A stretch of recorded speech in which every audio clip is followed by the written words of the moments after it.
Welcome to an episode of r/slash Entitled Parents, where we share stories of moms or dads thinking that because they have kids, they are entitled to everything. Kick back and enjoy these several stories we're about to share with you, and at the end, make sure to like, comment, and subscribe. Now, on to the stories.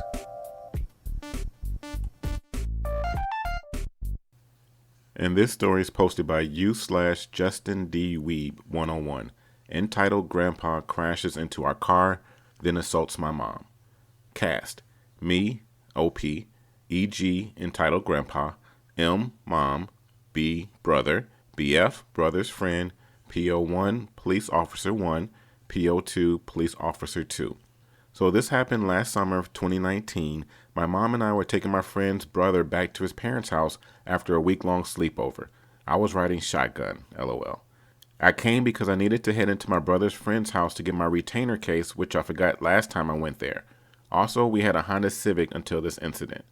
So we were about halfway there when we came to an intersection. There are cameras on the lights, this is important for later, and we were waiting for the light to turn green.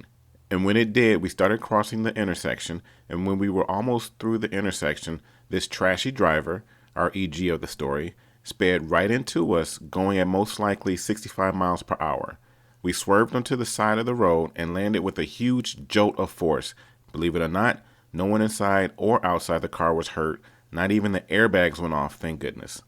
Though, through the side mirror, I could see that the right bottom side of the car was totaled. The light was destroyed, the trunk window was severely cracked, the bumper was dented and half off.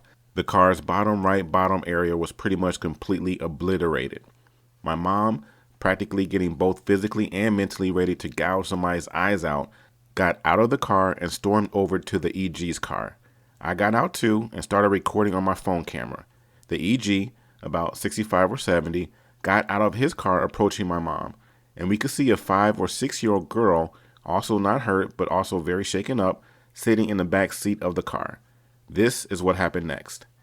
EG: look what you did, you dumb butch. You wrecked my car. M: look what I did? First of all, you crashed into me. Second of all, it was our green light. EG: it was not. Clearly not aware that 7 other cars were passing at the same time as my mom. It was my green light. I swear, women nowadays have no clue on where their place is. Note that this whole time he's been slurring his words and swaying a little. Clearly drunk and over the legal limit. M: what did you just say? EG: you heard me, butch. He then slaps my mom, leaving a red handprint on her left cheek, causing her to start crying. Now, I'm a pretty mellow guy, but when someone messes around with something or someone that means a lot to me, especially when they get physical, I completely lose it. Not caring how old this jackbutt was, I ran up to him, still holding the phone and recording, shoved him using one hand, causing him to fall on his bum. Me: never, and I mean never, lay a single finger on my mom again, butthole. You hear me? Before he could say anything, 2 cop cars and an ambulance pull into the scene. 2 cops are telling people to back up when the other 2 come up to me and my mom while the 2 ambulance drivers pick up the EG. And PO1: is everything okay here? PO2: yeah, we got a call about. He then looks at my mom. Miss, are you okay? Me: that butthole, I point to EG, crashed into us, was sexist, and slapped my mom. He's just lucky you got here in time. M: yes, that's true. That's what happened. B, who just got out of the car: yeah, that's what happened. BF following him: yeah, OP's telling the truth. Fast forward about 10 minutes and the police have 1, talked to EG, witnesses, me, my mom, my brother, and his friend, and 2, checked the recording on my phone and the traffic light footage. So the 2 officers come up to us and say, PO1, would you like to press charges? Me and M: yes. PO2, EG, you're under arrest for 4 counts of child endangerment, reckless driving, DUI, assault, lying to the police, drunk and disorderly conduct, and destruction of property. He then slaps cuffs on EG and reads him his rights and brings him to the squad car. PO2, do you have insurance that you can present? EG sheepishly: no. PO2, all right, then that adds to the charges, driving without insurance. The police called the little girl's parents and they came and picked her up, apologizing profusely to the police and my mom. So long story short, EG was 1, sued by my parents for $55,000. They won, by the way. 2, got his license permanently revoked. 3, given a fine of $1,500. 4, barred from seeing his granddaughter ever again. 5, sentenced to 8 years in either prison or jail, can't remember which, with 5 years with good behavior. We didn't have our car fixed because my mom traded it and $25,000 for a new Porsche. So everything turned out great. Thanks for reading. And this next story is posted by u/Violet Blades. You can't see, you can't play. Backstory. The entitled parent of this story is my cousin. I'll call her Hannah in this story. Hannah and I are only a year apart in age, so we were close as kids.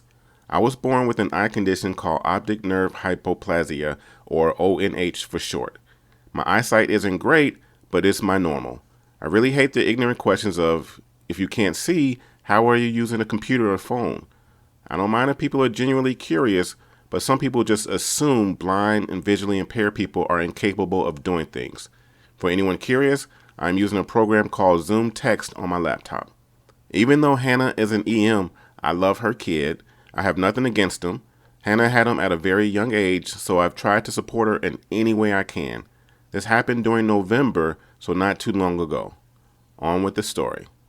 The story. I had been wanting to buy a Nintendo Switch for a while now, and in November I finally did.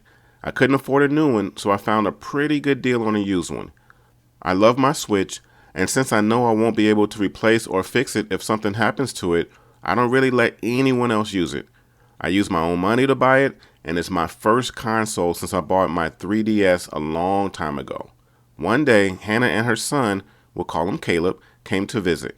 Hannah had just bought Caleb a 2DS XL, which Caleb was excitedly showing me. He was 5 during this event. Hannah was very proud that she managed to buy him a brand new 2DS from the store. I was happy for him as well. This is where the situation turns sour. Here we go.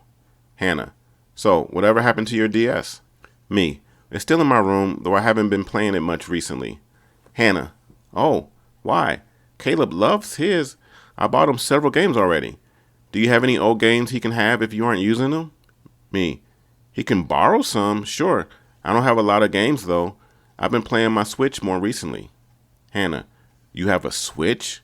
Can we see it? Caleb: me? See. Me: fine, but I only have Pokemon Shield on it. I get up and head into my room, grab my Switch from the dock, and return to the living room where Hannah and Caleb were waiting. Caleb puts down his 2DS and runs up to me excitedly. I sit down, and he jumps onto the couch beside me, grabbing for my Switch.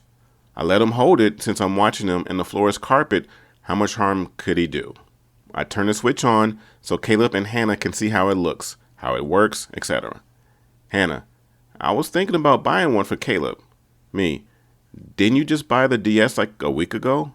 Hannah: yeah, but he really wants a Switch. Now, I do need to explain something. I can't really use my Switch in handheld too well. The font is very small, and I have to struggle to see what I'm doing. My Switch is usually connected to the dock anyway.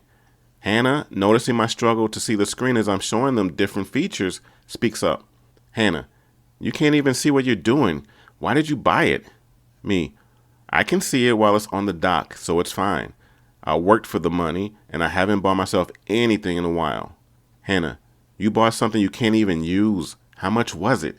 Me: $250. The dude was pretty nice, and I got a good deal.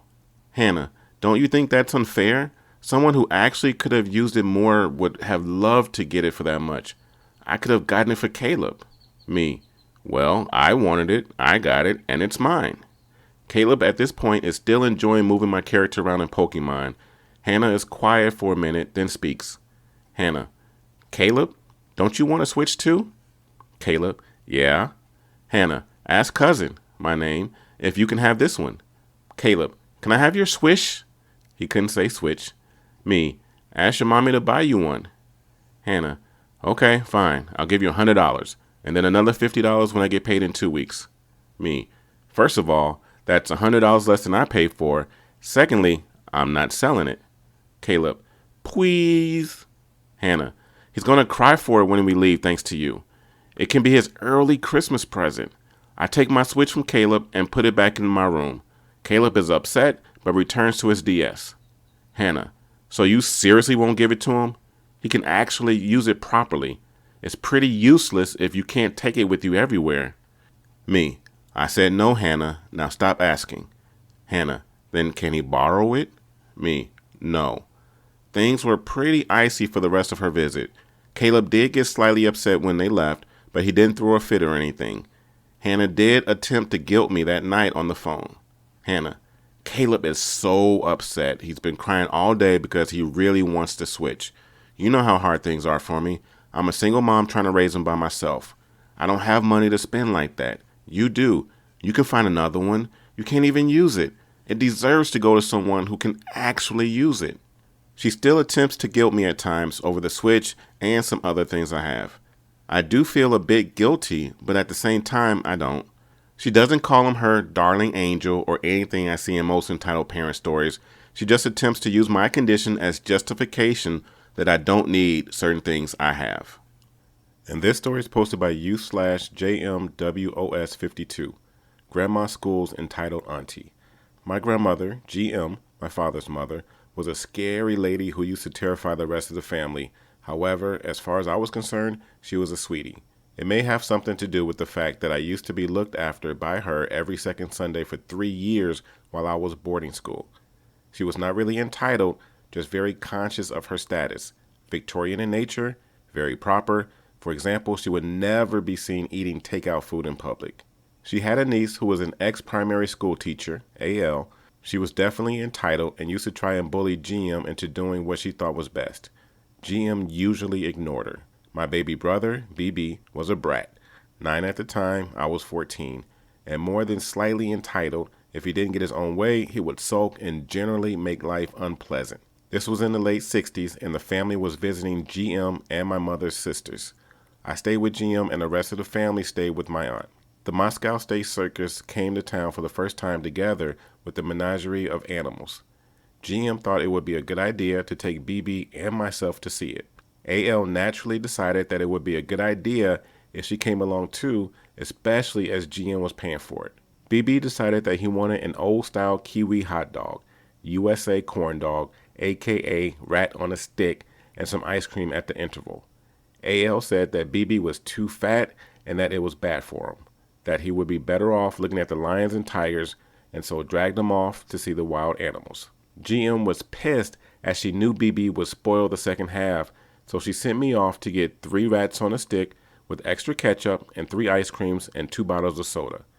AL and BB got back before me, and BB was whining because as far as he was concerned, food was more important than the wild animals. So I arrived with the loot and handed it all to GM, who then gave BB and me a rat on the stick each together with the soda. Cue AL complaining to GM that she said that they, BB and myself, couldn't have any food.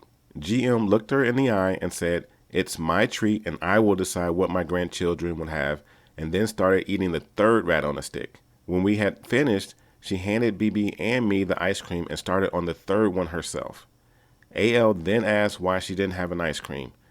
GM, with an evil grin on her face, then said that as AL had said it was bad for you, she wouldn't want to force her to eat anything that AL had objected to, as that would just be wrong.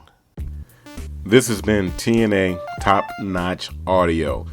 Please like, comment, share, subscribe for sure, and we look forward to more videos for you and your enjoyment in the future.